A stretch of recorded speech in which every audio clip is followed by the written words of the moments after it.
നമ്മൾ റിലയബിലിറ്റിക്ക് സീരീസും പാരലും കണക്ഷൻ പറഞ്ഞ പോലെ തന്നെ അവൈലബിലിറ്റിക്കും നമുക്ക് സീരീസിലും പാരലും കണക്ഷൻ പറയാൻ പറ്റും. സീരീസിൽ നമുക്ക് എന്താ റിലയബിലിറ്റിക്ക് നമ്മൾ എന്താ പറഞ്ഞു, total reliability equal to R1 R2 R3 അങ്ങനെ പ്രോഡക്റ്റ് എടുക്കുമെന്ന് പറഞ്ഞു. അതുപോലെ തന്നെയാണ് സീരീസിൽ അവൈലബിലിറ്റി വരുമ്പോഴും ടോട്ടൽ അവൈലബിലിറ്റി ഈക്വൽ ടു എന്താണ് A1 A2. ഇവിടെ A1 A2 ആണ്.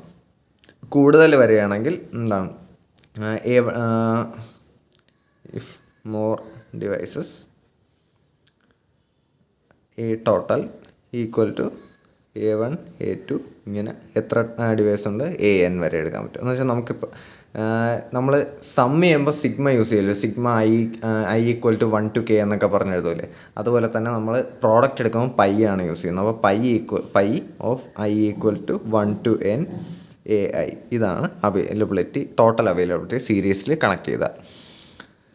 ഇനി പാരലാണെങ്കിലും മറ്റേപോലെ തന്നെയാണ്. ഇപ്പോൾ 2 ഡിവൈസ് എടുക്കുമ്പോൾ മറ്റേ റിലയബിലിറ്റിക്ക് നമ്മൾ പറഞ്ഞായിരുന്നു R1 + R2 - R1 R2 എന്ന് പറഞ്ഞായിരുന്നു. അതുപോലെ ഇവിടെ എന്താണ് availability total equal to A1 + A2 - A1 A2 എന്ന് നമുക്ക് പറയാൻ പറ്റും.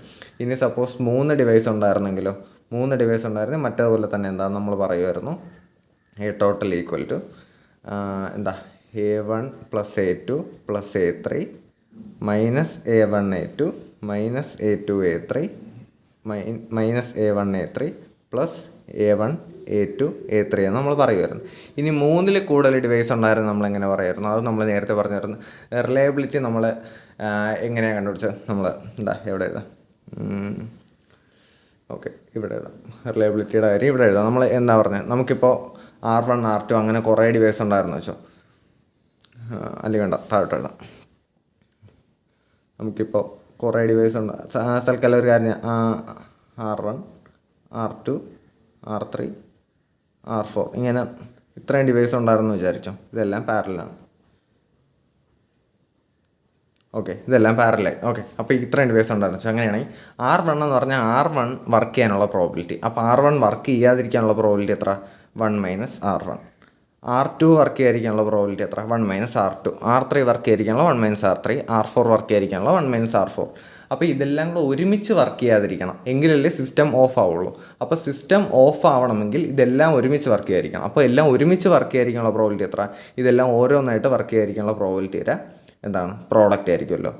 ഇത് ഓരോന്നും ഒറ്റയ്ക്ക് വർക്ക് ചെയ്യാതിരിക്കാനുള്ളത്, ഒരുമിച്ച് വർക്ക് ചെയ്യാതിരിക്കാനാണെങ്കിൽ ഇതിൻ്റെ പ്രോഡക്റ്റാണ്. ഇതെന്ന് പറഞ്ഞാൽ ഈ സിസ്റ്റം വർക്ക് ചെയ്യാതിരിക്കാനുള്ള പ്രോബബിലിറ്റിയാണ്. നമുക്ക് വേണ്ട എന്താ, സിസ്റ്റത്തിൻ്റെ റിലയബിലിറ്റിയാണ്. എന്ന് പറഞ്ഞാൽ വർക്ക് ചെയ്യണം എന്ന് പറഞ്ഞാൽ ഈ കേസ് ഒഴിച്ച്, എല്ലാം ഒരുമിച്ച് അടിച്ചു പോകുന്ന കേസ് ഒഴിച്ച് ബാക്കിയെല്ലാം നമുക്ക് അക്സെപ്റ്റബിളാണ്.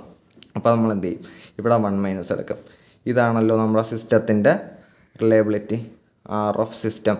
നമുക്കിങ്ങനെ എഴുതാൻ പറ്റുമല്ലോ, 1 - R1 × 1 - R1 × 1 - R2 അങ്ങനെ എത്ര R ഉണ്ടോ അങ്ങനെ എഴുതാൻ പറ്റും. അതേ നമുക്ക് എങ്ങനെ എഴുതാൻ പറ്റും, N കോമ്പണൻസ് ഉണ്ടെങ്കിൽ R system reliability of system equal to 1 - നമുക്ക് എന്താ എഴുതാൻ പറ്റും, പ്രോഡക്റ്റ് അല്ലേ. പ്രോഡക്റ്റ് ആകുമ്പോൾ pi of I equal to 1 to N 1 - RI എന്ന് നമുക്ക് എഴുതാൻ പറ്റും. അതേപോലെ തന്നെയാണ് നമുക്ക് അവൈലബിലിറ്റിയുടെ കേസ് വരുമ്പോഴും അവൈലബിലിറ്റിക്ക് നമ്മൾ അതേ കോൺസെപ്റ്റാണ് നമ്മൾ ഉപയോഗിക്കുന്നത്. അതുകൊണ്ട് അവൈലബിലിറ്റി ഓഫ് സിസ്റ്റം നമുക്ക് എങ്ങനെ എഴുതാൻ പറ്റും, ഫോർ N കോമ്പണൻസ് ഉണ്ടെങ്കിൽ 1 - pi of I equal to 1 to N 1 - AI എന്ന് നമുക്ക് എഴുതാൻ പറ്റും.